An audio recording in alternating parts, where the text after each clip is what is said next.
Сәлеметсіздер ма, құрметті көрермендер. Мен өткен жолы сіздерге осындай мешбеттегі кесте тігуді көрсеткенмін, қалай тігілетінін. Енді осы мешбетті мен астарын пішіп алдым. Енді осы астарды қалай астарлап тезірек бір-біріне қусыру керектігін көрсетейін деп отырмын. Ол үшін бізге даярлап біркелкі қылып пішіп алған астарымызды былай салып, екі алдыңғы бойын тігіп аламыз. Екі алдыңғы бойын машинкамен тігіп аламыз.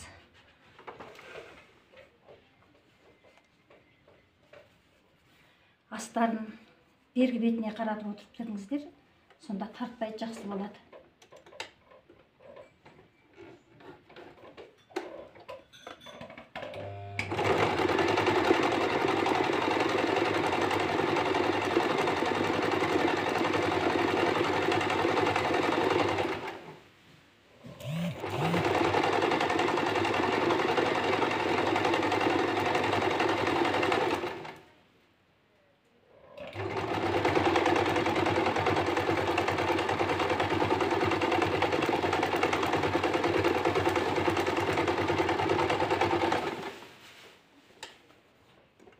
Koltuk жағын да тігіп аламыз.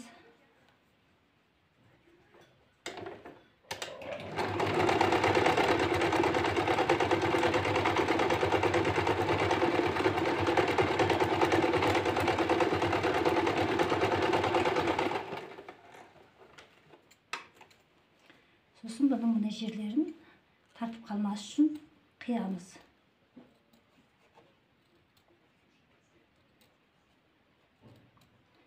Бұл өте тез, оңай жолы. Осы қиып даярлап алғаннан кейін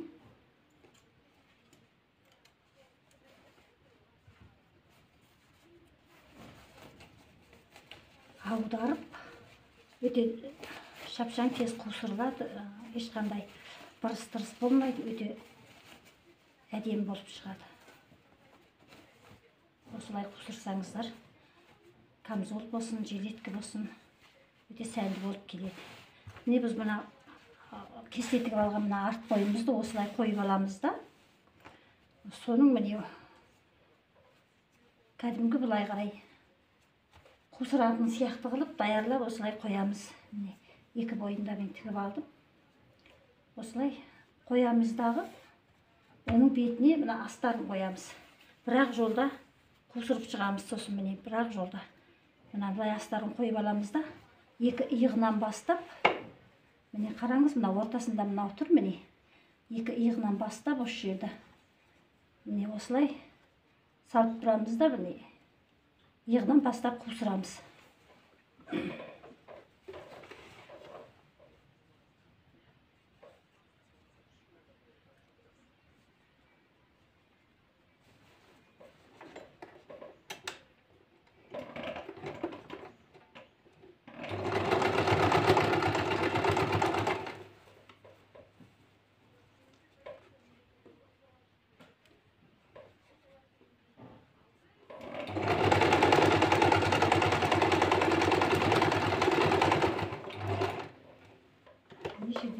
Арт бойының мойнын тігіп кетеміз.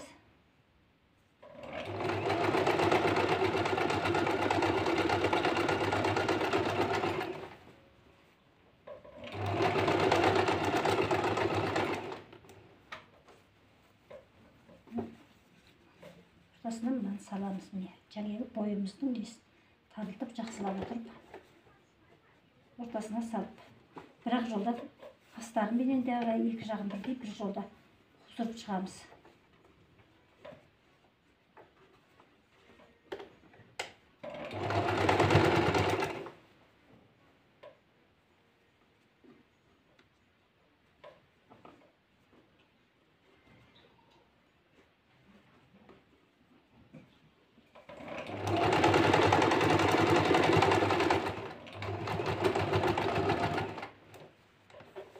Сосын айландып, арт бойын толтырып.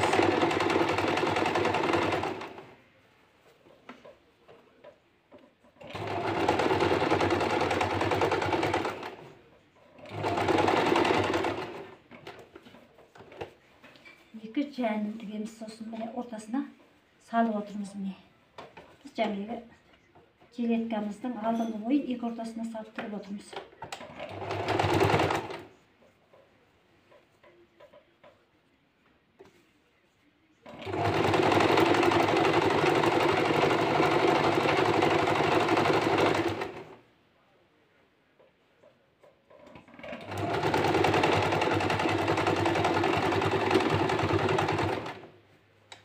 Енді етек жағын тігеміз, сәл қалтырып кетеміз бұл жерде етегінен қазір.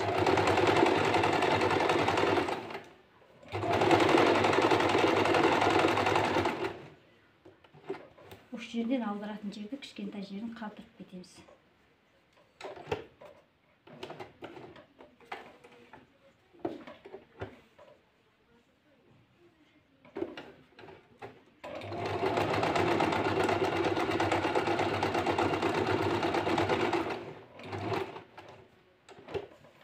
Екінші жағының жайының қусырмасын жилеткамыздың алдыңғы бойын ортасына келтіріп тігеміз. Сосын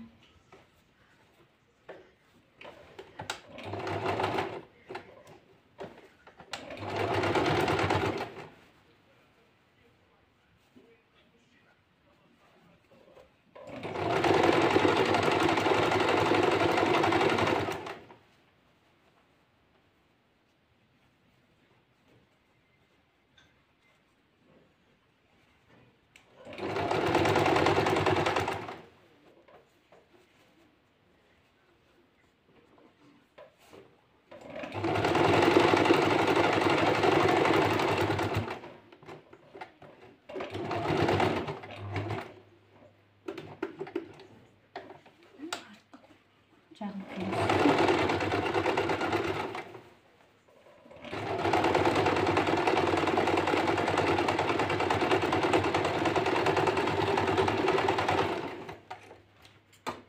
Біз міне әп-сәтте жилеткамызды қусырып шықтық.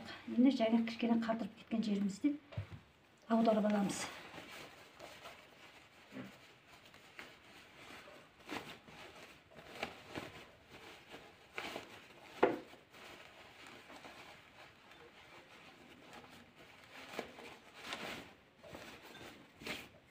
Біздің жилеткамыз осындай теп-тез әп-сәтте осылай әдемі қылып қусырып шықтым.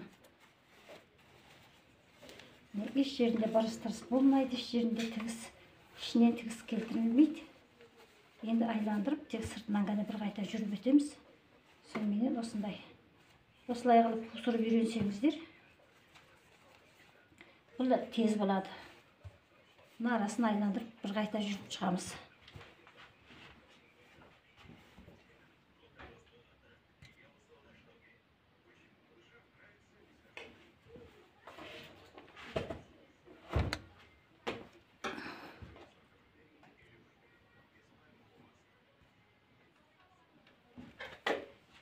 Мен жаңағы жилеткамызды осылай әп-сәтте қусырып шықтым. Айналасын өзінің өңіне сәйкес жіппенен тігіп шықтым. Міне, өте әдемі болады, тез қусырылады. Әп-сәтте қусырып аласыздар, бірақ жолда иығын, астарын бір бөлек, үстін бір бөлек тігіп отырмайсыз. Бір жолда барлығын осылай қусырып шыға келесіз. Міне, бұлай қойып аласыздар. Әдемі бұлама жаңағыдай көрсеткендей қылып, екі жағынан бірдей қылып пішіп аласыз да қастарыменен. Бір жолда бірақ бүйтіп қусырып шыға келесіз. Бір жерінде бұрыс-тырыссыз өте жақсы болып шығады. Үйреніп алыңыздар. Осылай қусыру сізге ұнаса, лайк басып, каналға тіркеліп кетіңіздер.